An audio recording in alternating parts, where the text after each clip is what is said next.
एकनाथ शिंदेंच्या भेटीनंतर मातोश्रीवरनं खासदार संजय नीना पाटलांना फोन, पत्नीच्या तब्येतीची विचारपूस. त्याआधी शिंदेंकडनं नीना पाटलांच्या पत्नीची रुग्णालयात भेट घेत विचारपूस आणि एकाच गाडीनं प्रवास.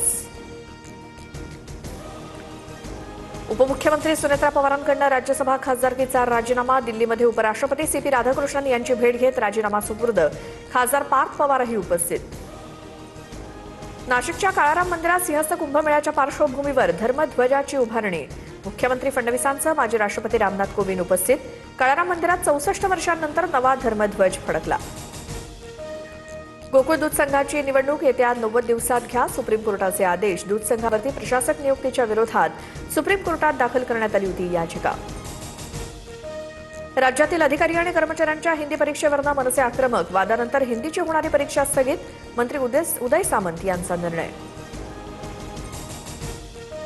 पुण्याच्या पर्वती भागातील नराधम आजोबाला 8 तारखेपर्यंत पोलीस कोठडी. 9 वर्षीय नातीवरती केला होता लैंगिक अत्याचाराचा प्रयत्न. शेजाऱ्यांच्या सतर्कतेमुळे मोठा अनर्थ टळला. जालन्यात लव्ह जिहादचा प्रकार समोर. तरुणीवरती वारंवार अत्याचार करून धर्मांतरासाठी दबाव. भोकरदनच्या वालसावंगी गावातील प्रकार. पीडित तरुणीच्या तक्रारीवरनं पारत पोलीस ठाण्यात गुन्हा दाखल. अहिल्यानगरच्या एकरुखेमध्ये हुंड्यासाठी विवाहितेचा छळ. विवाहितेची विहिरीत उडी मारून आत्महत्या.